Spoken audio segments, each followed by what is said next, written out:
Evangelho de Mateus, no capítulo 15, do verso 21 ao 28, que fala sobre a mulher cananeia.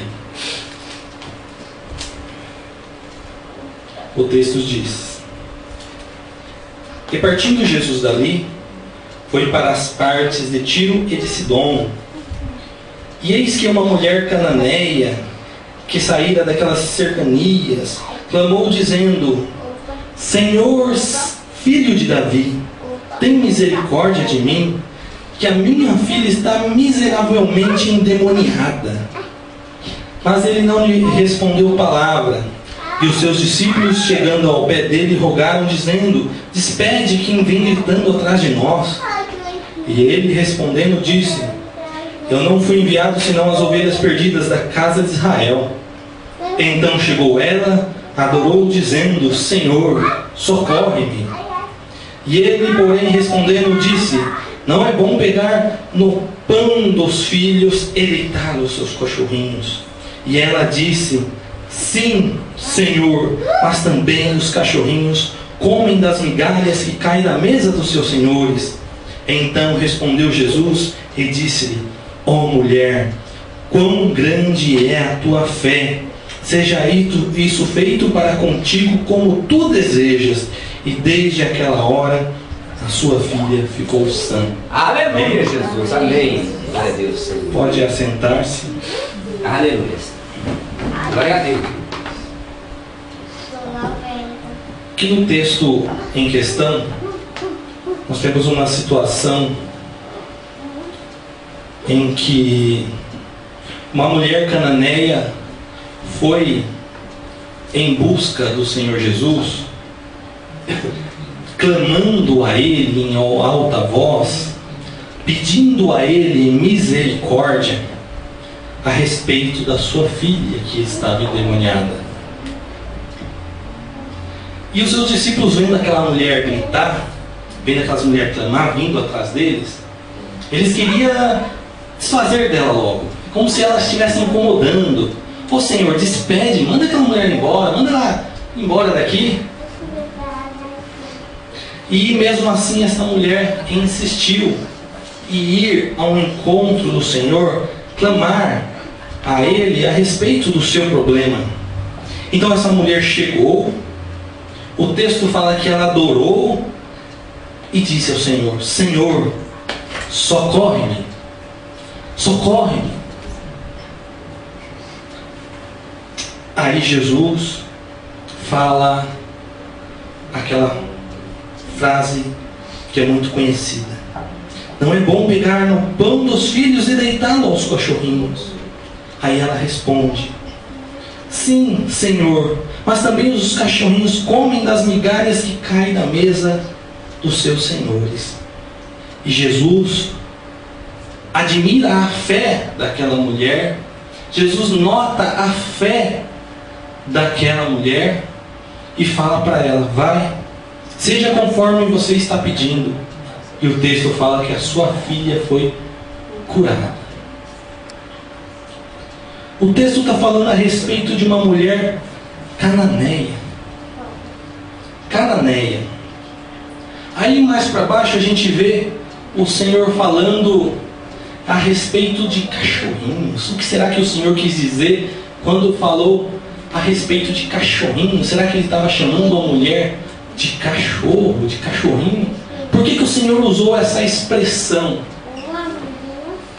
Se nós analisarmos a Bíblia, nós vamos descobrir que o texto, nós vamos descobrir que os cananeus são a geração de Canaã.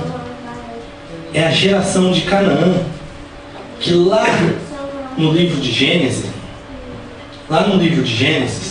quando Noé tinha ali tomado uma porção de vinho a mais, quando Noé tinha bebido um pouco mais, e ali ele descontrolou-se e ficou nu dentro da sua tenda. Quando isso aconteceu, quando isso ocorreu, um dos seus filhos viu a nudez do seu pai.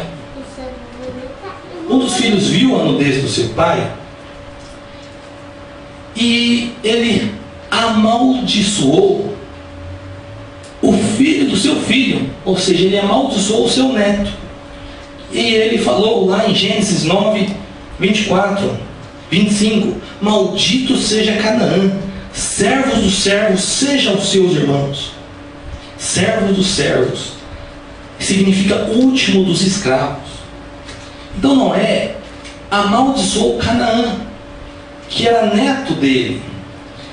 E o povo de Canaã, que hoje, que na Bíblia é conhecido como os cananeus, era um povo conhecido, visto pelos judeus como um povo amaldiçoado. E a maldição que Noé jogou nele era para que eles fossem servos dos servos, abaixo dos escravos, último escravo. Eles foram rebaixados. Então, segundo a visão deles, os cananeus eles estavam abaixo de escravos. Então a expressão para os judeus, cachorro ou porco, era olhado para quem era amaldiçoado. E por isso que Jesus usa a expressão, porque todo mundo sabia e conhecia o texto, e tinha os cananeus como amaldiçoado, como servos dos servos, como a pessoa abaixo de escravo, último escravo. Então Jesus usa esta expressão e ele fala para a mulher: não é bom pegar o pão dos filhos e deitá-lo aos cachorrinhos? Estavam seus discípulos em volta, estavam pessoas observando aquela cena. E Jesus e a mulher, ela rompe essa barreira. Ela, através da fé dela, ela destaca-se para Jesus, a ponto de Jesus quebrar essa maldição na vida dela, a ponto de Jesus quebrar o preconceito que existia na época. Aquela visão de amaldiçoada foi quebrada. Aleluia, Jesus. E nós vemos que hoje muitas pessoas têm medo de macumba, têm medo de maldição, de bruxaria. Às vezes, quando alguém sai de uma religião, outro fala lá: você vai ser amaldiçoado, nada da sua vida vai dar certo, nada vai para frente. O que você está fazendo, você vai para o inferno. As pessoas amaldiçoam você. As pessoas tentam nos amaldiçoar. Só que a fé em Jesus quebra qualquer maldição. Aleluia, Jesus, é verdade? Quebra qualquer barreira. Não existe macumba, como diz a Bíblia, não existe encantamento, não existe feitiçaria, não existe maldição nenhuma que rompe a fé. A fé rompe qualquer maldição. A fé, ela elimina qualquer praga jogada. A fé elimina qualquer macumba, qualquer encantamento, porque a fé em Jesus, ela veio para libertar. Verdade, Deus. E nesse texto Jesus está falando isso: não existe maldição para aqueles que creem em mim, para aqueles que têm a fé em mim, aqueles que é destacados diante de Deus. Não existe maldição. Aleluia. Deus, quando quis, a terra estava amaldiçoada. Deus quis destruir a terra com o dilúvio. Só que Noé se destacou-se. Ou seja, dentro pode ter maldição o que for. Se você destacar para Deus, Deus vai notar você. Não vai notar as coisas ruins à volta. Mas se você destacar pela sua fé para com Deus, Deus vai notar você. Assim como essa mulher, dentro na visão dos judeus, Deus rompeu essa barreira, rompeu essa questão de maldição, rompeu esse preconceito que existia na época. Por isso que eles viam os cananeus como cachorros, como porcos, como amaldiçoados. E Jesus rompe, através da fé dela, a filha dela que estava endemoniada ficou sã. Amém? Amém. Então que essa mensagem fique no nosso coração, para a gente saber que com a fé em Jesus não existe demônio, não existe maldição, não existe encantamento, feitiçaria, porque a nossa fé está em Jesus, o Senhor do Senhor. o Rei dos Reis. Amém? Amém.